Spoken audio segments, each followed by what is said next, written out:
Hi friends, it's Deanna here today, and today we're working on adding a faux placket to our dress or a top. I'm going to show you just how easy it is to add that little placket here in the middle. I know you've seen them and they're so cute. And if you're scared about doing buttonholes, don't worry, because if you use a knit pattern to do this hack, you don't even have to worry about buttonholes. It's just fake buttons. No, the buttons are not fake, but they're just sitting there. So, and it looks super cute. This hack is super easy, super quick, and super cute. So let's get to it.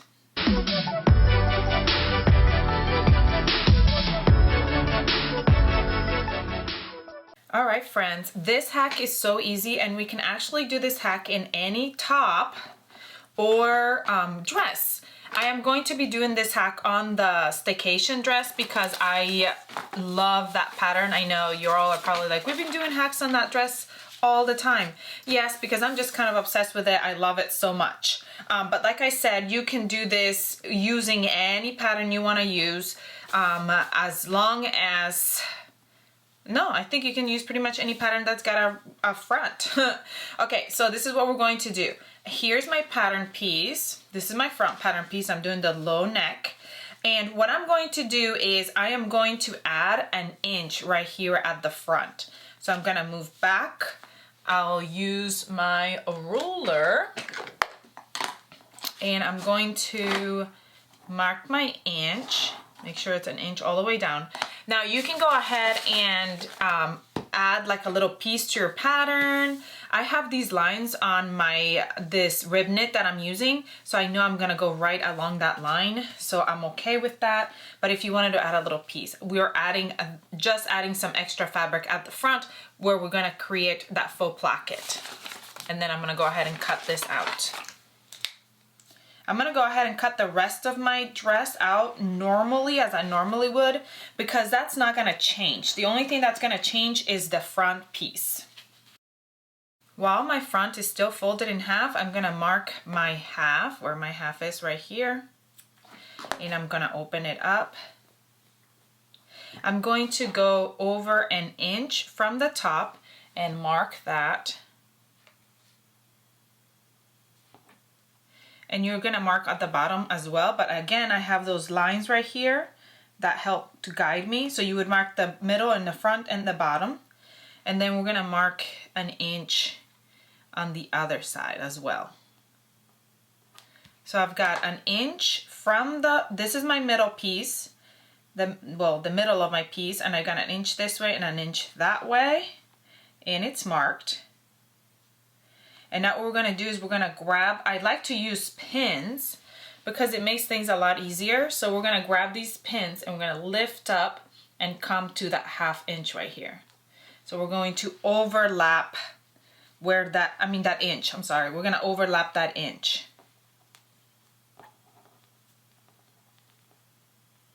Okay, so once that's overlapped, make sure that's my inch right there.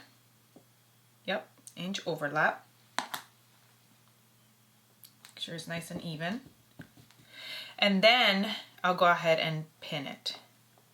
If you want your placket to be bigger than an inch placket, you can definitely do that. You'll just make sure that you cut it bigger than an inch when you're actually cutting. Now I'm going to go over to my sewing machine and we're going to sew this placket down. Literally, that's all we have to do.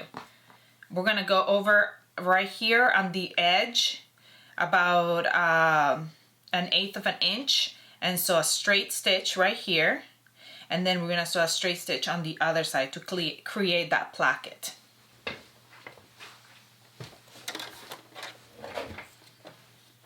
All right, so we can start with that one side first. Make sure you're lining up correctly. And I like to feel it with my finger as I'm trying to go through. You can also do a basting stitch first, turn it around, make sure it caught where it's supposed to do, then go back and do a regular stitch over the basting stitch and pull out the basting stitch when you're done with that.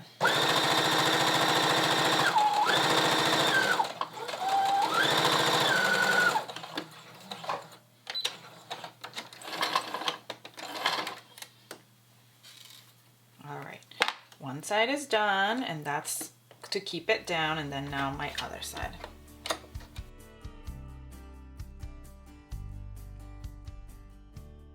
All right, our faux placket is finished. As you can see right there, it looks so good. And then you can go ahead and add your buttons. I like to wait till the end. You want to make sure you leave enough room right here for your seam allowance, which is like about a 1/4 inch, and then a 1/4 inch up here for your seam allowance for your neckband. But I want them to be even. So usually I'll just wait until I'm done with the whole pattern to put them on. So I'm gonna go ahead and move on to sewing my pattern together. Like if you had a whole top, this would be all the way down to the bottom of the top, and then you just sew it just like you would sew the regular top neckband. Everything should be back to normal now because you got rid of that extra inch you added as when you did the placket. So you should be good to go with everything else. So I'm gonna go ahead and finish my pattern up real quick and come back and show you what it looks like after, and add those buttons and then show you what it looks like. All right, friends, my dress is basically done. Look at that gorgeous placket. I hope you can see it. I know it's dark, but you can see it in person. It looks really, really good. I'm going to now add my buttons, and now what you're going to do is you're going to measure your placket. Obviously it's gonna be different depending on what pattern you did the placket to, the length that you're gonna have, and then you're gonna figure out how many buttons you wanna do, how far apart you want them. It really doesn't matter because of the fact that this is not a, like a functional placket, so it's not gonna open up, so you're not going to have to worry about it being the buttons being a certain length to open or whatever. You can just put them wherever you want to, and then we'll add those buttons and we'll be done. I kind of like the color of these buttons, but I don't know if I should go with darker buttons. I do have some more buttons somewhere else, but these are ones that were just in my little closet thing, and I'm trying to figure out if I want to go, oh, I kind of actually like this color. I don't know, or should I go with a bold color like that they show off? Like, I kind of like this color because it's bold and I feel like it shows better. I don't know. Now let me know below, how do you do your buttons? Do you like to sew your buttons on your sewing machine, or do you do your buttons by hand? Because I want to know. I personally love doing my buttons by hand. I don't know why. I think it's therapeutic for me, and I just like doing them by hand. So I'm gonna go ahead and try to find a needle. I think there's one in here somewhere.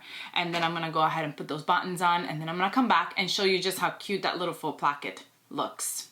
All right, friends, how cute did this little placket turn out? It is super cute. I love it. I think this dress turned out amazing. I love being able to do little things to my dress and my patterns that just set it aside. And it looks a little bit different each and every time I make it. Even doing little tiny tweaks, little things that don't take very long to do at all can make such a big difference. Do you like it? Comment below and let me know. Subscribe if you haven't so you never miss any of our tutorials. Come find us on Facebook and Instagram where we're sharing everything we're making, and we want to see what you're making, so come share it with us so we can be inspired by your sews. I hope you have a great rest of your day, and I'll see you all next time. Bye!